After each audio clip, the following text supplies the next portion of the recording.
Bismillahirrahmanirrahim. Assalamualaikum warahmatullahi wabarakatuh. Perkenalkan, nama saya Farid Furqon dari kelas 3E Psikologi Perkembangan.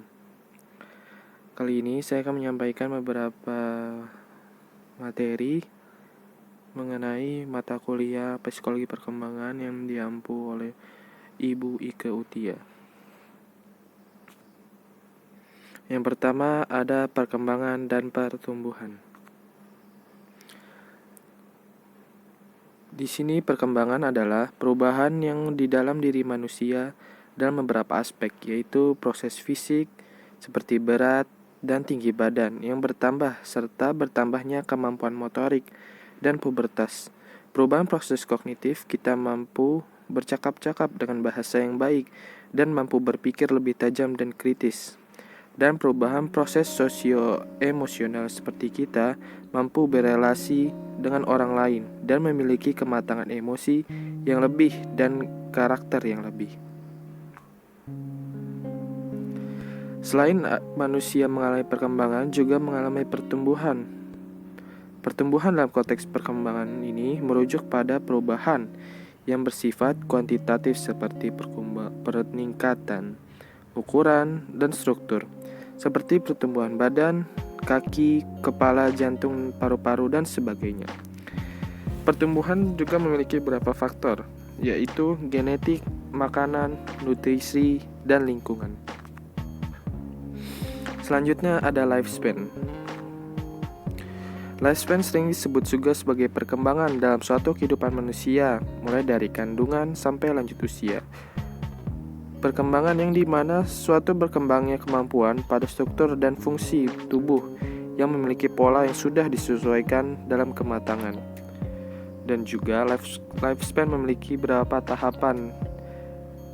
Yang salah satunya tahapan perkembangan kognitif dibagi menjadi tahap sensorik motorik, tahap pra-operasional mulai dari 2-7 tahun, tahap operasional konkret mulai dari 7-11 tahun, tahap operasional formal mulai dari 11 tahun ke atas. Dan selanjutnya ada tokoh dan teori-teori psikologi perkembangan, biologikal, psikoanalisis, psikososial, kognitif. Dan di sini ada beberapa tokoh-tokoh psikologi seperti William Wundt, Ivan Pavlov, Emil Kraepelin, dan Sigmund Freud. Perkembangan kognitif itu berasal dari cognition atau knowing dalam arti mengetahui. Kognitif dalam artian luas ialah perolehan atau penataan penggunaan. Kognitif juga bisa diartikan dengan kemampuan belajar, berpikir, atau kecerdasan. Dan selanjutnya ada psikososial. Psikososial ini berasal dari kata psiko dan sosial. Kata psiko merujuk pada aspek psikologis dari individu seperti pikiran, perasaan, dan perilaku.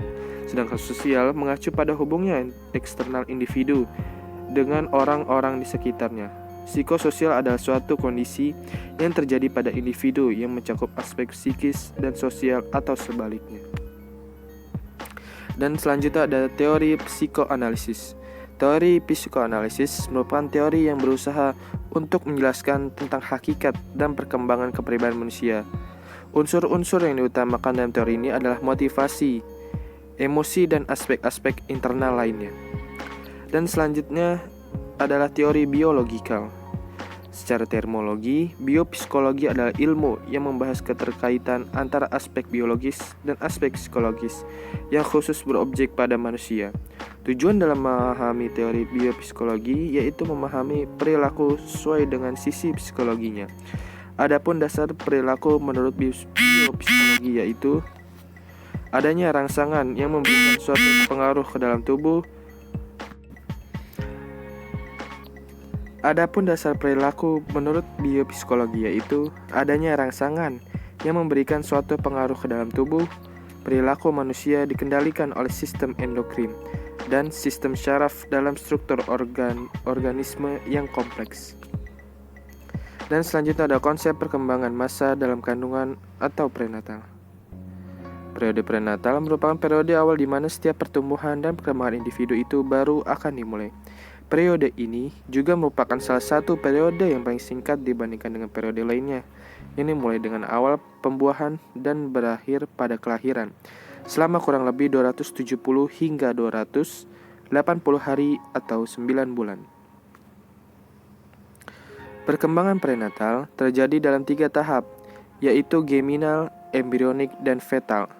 Selama tahapan prenatal ini, zigot yang awalnya hanya satu sel kemudian tumbuh menjadi embrio yang kemudian menjadi janin. Sebelum dan sesudah lahir, perkembangan terus berlangsung mengikuti 2 prinsip. Pertama, prinsip cephalocaudal, bahwa perkembangan berlangsung dari kepala ke bagian bawah tubuh, kepala embrio, otak, dan mata terbentuk paling awal dan berukuran besar, serta tidak proporsional sampai bagian-bagian tubuh lain terbentuk. Yang kelima, ada konsep perkembangan bayi. Di awal masa bayi ada yang disebut dengan masa bayi neonatal. Neonatal menurut Kamus Yang Baku merupakan permulaan atau periode awal keberadaan sebagai individu dan bukan sebagai parasit di dalam tubuh ibu. Periode partonet dan periode neonat. Periode partonet ini mulai saat kelahiran sampai antara 15 dan 30 menit sesudah kelahiran. Sedangkan periode neonat, periode ini dimulai dari pemotongan dan pengikatan tali pusar sampai sekitar akhir minggu kedua dari kehidupan pasca matur.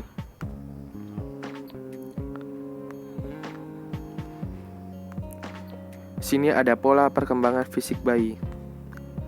Ada beberapa perkembangan fisik bayi. Yang pertama itu ada berat, tinggi, proporsi fisik, dan tulang.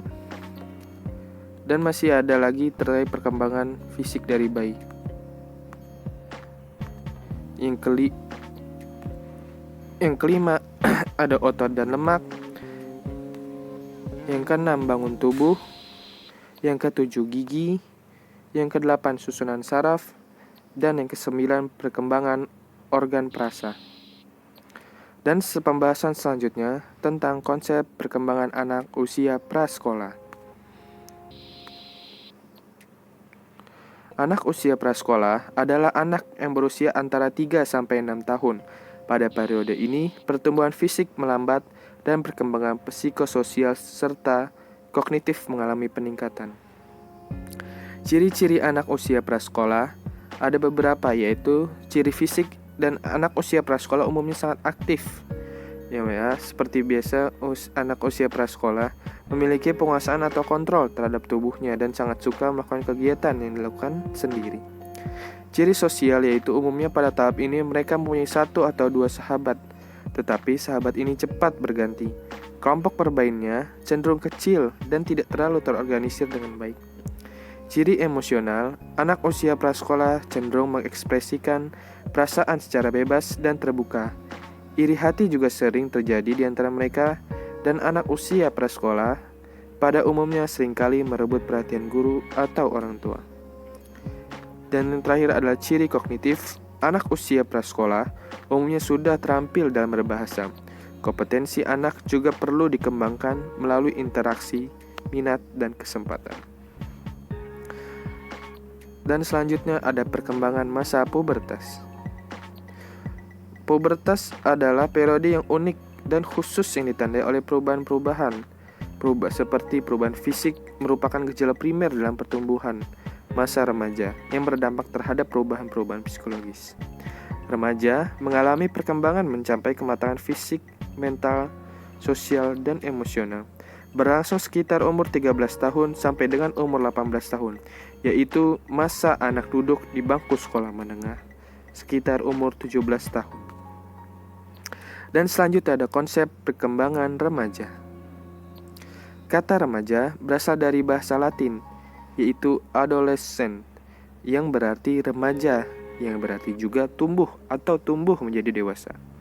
Menurut Papalia dan Olds, masa remaja adalah masa transisi perkembangan antara masa kanak-kanak dan dewasa yang pada umumnya dimulai pada usia 12 atau 13 tahun. dan berakhir pada usia akhir belasan tahun atau awal 20 tahun. Terkait perkembangan fisik yang terjadi pada laki-laki, yaitu mimpi basah, jakun membesar, tumbuh rambut di beberapa area, suara berubah, otot, bahu lebar, muncul jerawat, jaringan kulit jaringan, dan tumbuh tinggi dan besar. Dan pada wanita, ada menstruasi pertama, perubahan payudara, tumbuh rambut, muncul jerawat, suara lebih nyaring, dan tumbuh tinggi. Selanjutnya ada konsep perkembangan remaja, sisi keagamaan, dan kepribadian. Masa remaja adalah masa peralihan dari masa kanak-kanak menuju dewasa. Mereka sangat membutuhkan tuntunan dan bimbingan untuk memahami diri sendiri dan rasa keingintahuan yang amat tinggi. Secara umum, kriteria kematangan dalam kehidupan beragama itu adalah sebagai berikut. Mengamalkan ibadah ritual secara ikhlas dan mampu mengambil hikmah dari ibadah tersebut dalam kaitannya dengan kehidupan sehari-hari. Memiliki penerimaan dan pemahaman secara positif akan kehidupan yang ditetapkan oleh Allah Subhanahu wa taala, yaitu setiap bahwa kehidupan ada kesulitan dan kemudahan. Bersyukur pada saat mendapatkan anugerah baik dengan ucapan hamdalah maupun perbuatan seperti mengeluarkan zakat atau sedekah. Kesadaran bahwa setiap perilaku yang kita perbuat akan diawasi oleh Allah Subhanahu wa taala. Dan selanjutnya ada konsep perkembangan dewasa awal. Orang dewasa adalah individu yang telah menyelesaikan pertumbuhannya dan siap menerima kedudukan dalam masyarakat bersama dengan orang dewasa lainnya. Kisaran umur 18-40 tahun. Faktor-faktor yang perkembangan masa dewasa awal yaitu kekuatan fisik, kemampuan motorik, kemampuan mental, dan motivasi untuk berkembang. Menurut Harlock, ada beberapa ciri-ciri perkembangan masa dewasa awal, yaitu masa dewasa dini sebagai masa pengaturan, masa dewasa dini sebagai masa bermasalah, masalah dewasa dini sebagai masalah ketegangan emosional, masalah dewasa sebagai masa terasingan sosial. Dan yang ke-11 ada konsep perkembangan dewasa akhir. Pengertian dewasa akhir yaitu disebut juga penutupan dalam rentang hidup pada seseorang, di mana masa ini dikatakan masa yang beranjak jauh dari kehidupan atau masa sebelumnya. Dalam pandangan psikologi, masa tua atau lansia memiliki umur sekitar 60 sampai meninggal, di mana pada usia ini terjadi penurunan kekuatan fisik dan penurunan daya ingat seseorang. Ciri-cirinya adanya periode penurunan atau kemunduran yang disebabkan oleh faktor fisik dan psikologis. Perbedaan individu dalam efek penuaan. Ada yang menganggap periode ini sebagai waktunya untuk bersantai dan ada pula yang menganggapnya sebagai hukuman. Adanya stereotip mengenai usia lanjut yang menggambarkan masa tua tidaklah menyenangkan, mempunyai status kelompok minoritas, seperti adanya sikap sosial negatif tentang usia lanjut, dan adanya perubahan peran karena tidak dapat bersaing lagi dengan kelompok yang lebih muda. Yang ke-12 ada konsep perkembangan usia lanjut.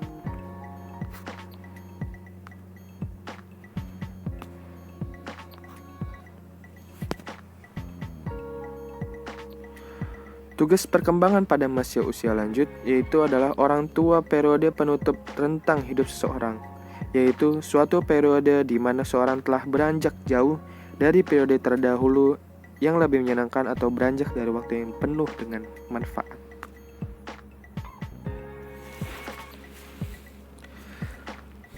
Beberapa tugas pada masa lanjut usia yaitu penyesuaian terhadap kekuatan fisik, menyesuaikan diri dengan kematian, kewajiban-kewajiban sosial dan warga negara, penyesuaian dengan gaji yang berkurang dan keadaan pensiun, merealisasikan kehidupan fisik yang sesuai. Secara umum, mereka yang memiliki pengalaman intelektual lebih tinggi secara relatif penurunan dalam efisiensi mental kurang dibanding mereka yang pengalaman intelektualnya rendah. Di samping ada perbedaan dalam tingkat penurunan mental di antara individu dalam usia kronologis yang sama. Pada individu yang sama juga terjadi perbedaan tingkat penurunan kemampuan mental yang berbeda. Adanya perubahan minat pada usia lanjut, yaitu baik minat pribadi, minat untuk rekreasi, minat sosial, minat keagamaan, dan minat mati. Dan terakhir adalah perkembangan psikologi manula. Pada umumnya, setelah orang memasuki lansia, maka ia mengalami penurunan fungsi kognitif dan psikomotor. Fungsi kognitif seperti proses belajar, persepsi, pemahaman, pengertian, dan lain-lain sehingga menyebabkan reaksi dan perilaku lansia menjadi makin lambat. Sementara, fungsi psikomotorik meliputi hal-hal yang berhubungan dengan dorongan kehendak seperti gerakan, tindakan, koordinasi yang berakibat bahwa lansia menjadi kurang cekatan. Dengan adanya penurunan kedua fungsi tersebut, lansia juga mengalami perubahan aspek psikososial yang berkaitan dengan keadaan pribadi lansia. Kesadaran beragama manula. Beberapa faktor yang terjadi pada usia lanjut merupakan pemicu untuk menjalankan aktivitas agama. Dan umumnya, orang beranggapan bila masih muda kematian masih jauh. Kondisi inilah yang mereka lebih tertarik untuk mempelajari agama sebagai bekal menghadapi kematian.